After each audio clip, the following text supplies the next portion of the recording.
नमस्कार। हल संधि के अंतर्गत आज मैं सी तुक सूत्र से प्रारंभ कर रहा हूँ। इसके आगे के सूत्र आज हल संधि के हम पढ़ेंगे, अध्ययन करेंगे। तो सी तुक जो सूत्र है, इस सूत्र का अर्थ है कि पदांत न के बाद यदि तालव्य शकार हो तो बीच में विकल्प से तुक जुड़ जाता है। तुक का अनुबंध लोप होने पर तय शेष रहता है। और क्या है, पदांत न के बाद में यदि स कोण तालव्य स हो तो बीच में विकल्प से तय का आगम हो जाता है, तुक का आगम हो जाता है, मतलब तय शेष रहता है। अनुबंध लोप होने पर विकल्प से एक जगह लगेगा, एक जगह नहीं लगेगा। जैसे स शंभु, शय शंभु, ओ शय शंभु और श शंभु, ये चार जो रूप है ये दिए गए हैं। ये इन देखिएगा कि इसका संधि विच्छेद है सन शंभु, बीच में तुक आगम किया और सचुत्व संधि से स्तो सचुनासु जो सूत्र आया है उससे तय को च किया हमने और न को य कर दिया। और फिर ससोटी सूत्र से स को छ किया, स को छ कर दिया। और फिर क्या है, दूसरा सूत्र आता है झरो झरी सवर्णे, जो झरो झरी सवर्णे ये सूत्र है। इस सूत्र से बीच के च का लोप होने पर संय छंभु रूप बना। और च का लोप न होने, जहाँ पर च का लोप नहीं होगा वहाँ संय छंभु रूप बनेगा और स को छ हो जाएगा। और जहाँ पर स को छ न होने पर कौन सा रूप बनेगा, संय च छंभु। बीच में तुक का आगम नहीं होने पर सचुत्व संधि से न को य हो जाएगा।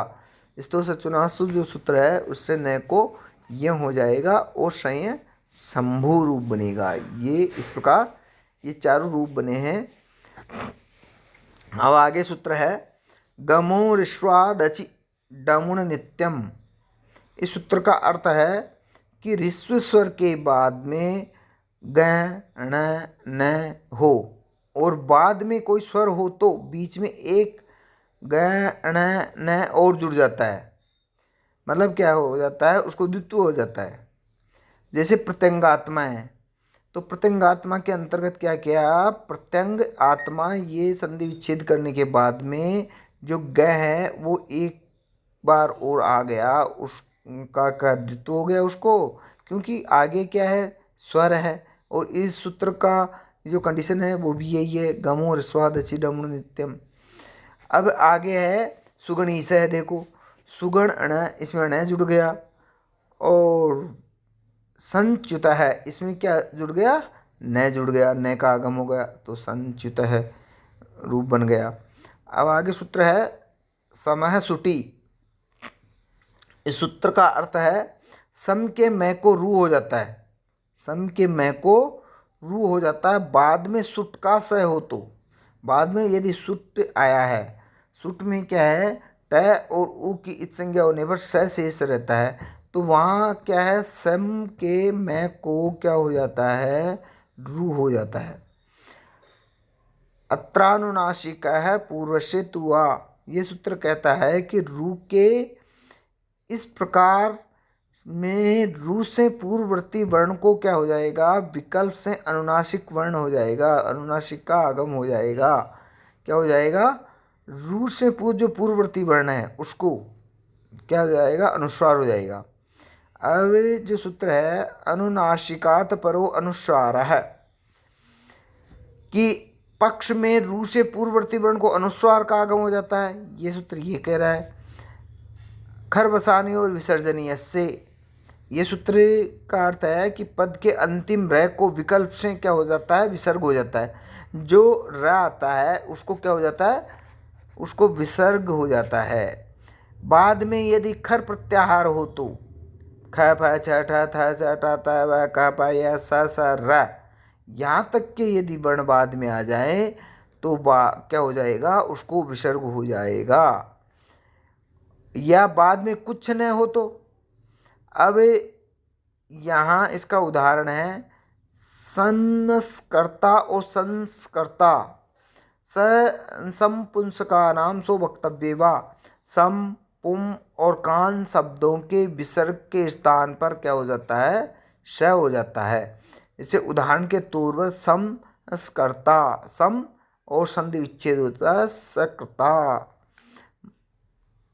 मैं को यहाँ पर क्या कर दिया हमने, रू कर दिया। जो पूर्व में सूत्र आया समय सुटी, इस सूत्र से क्या कर दिया हमने, रू कर दिया।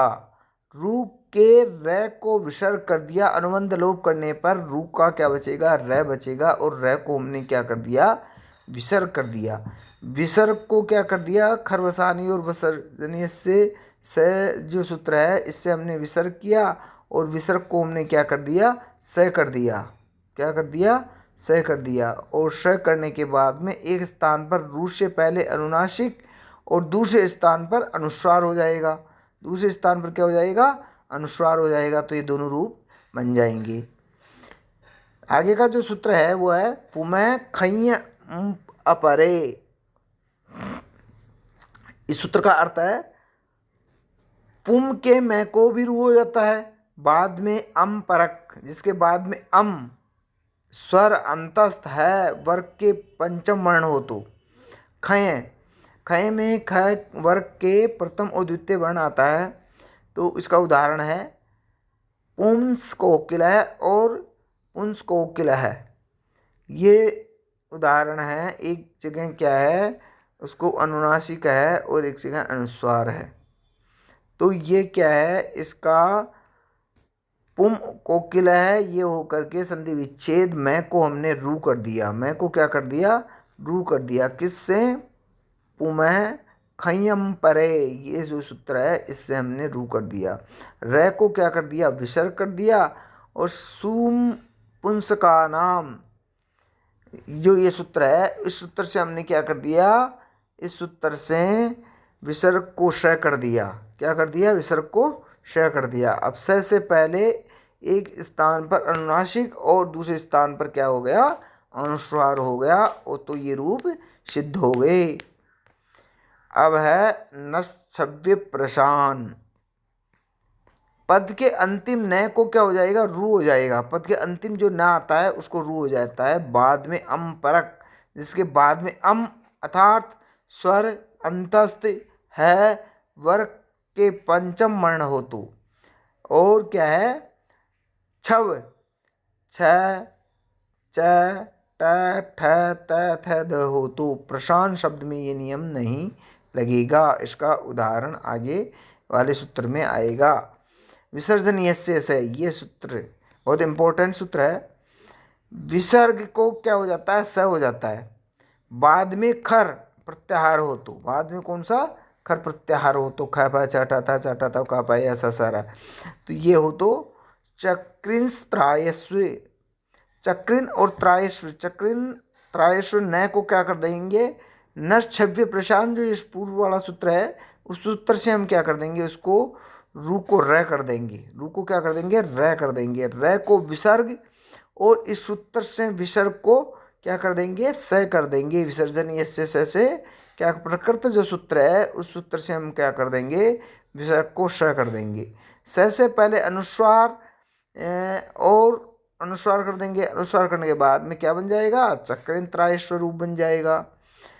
प्रशांत अनोति, प्रशांत का निषेध होने से न को रू नहीं हुआ हो यहाँ पे, क्योंकि यहाँ पे ये सूत्र है ये मना कर रहा है कि प्रशांत शब्द के न को रू नहीं होगा, न को रू नहीं होगा। हंति, हंति, हन का न पदांत नहीं है, अतः न को रू नहीं हुआ।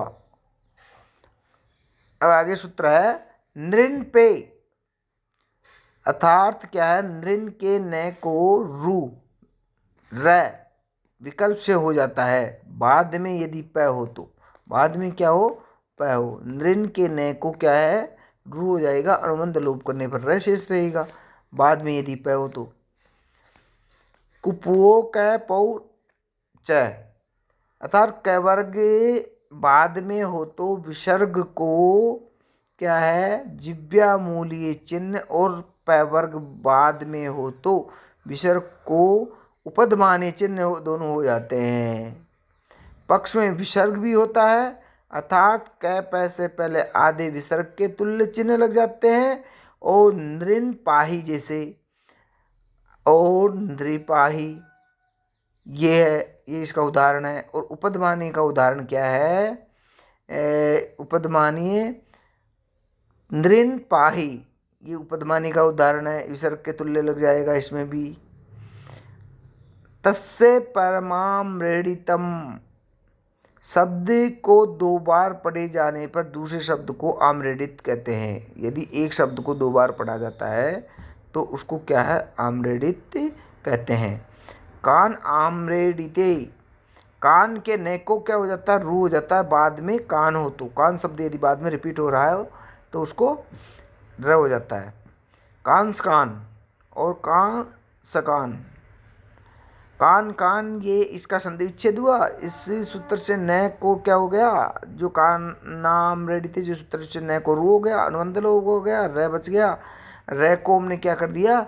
विसर्ग कर दिया। क्या कर दिया? विसर्ग कर दिया न को। अब विसर्ग करने के बाद में क्या है? क्या खरबसानी और विसर्जनीय से विसर्ग कर दिया, जो पहले सूत्र आया है उससे।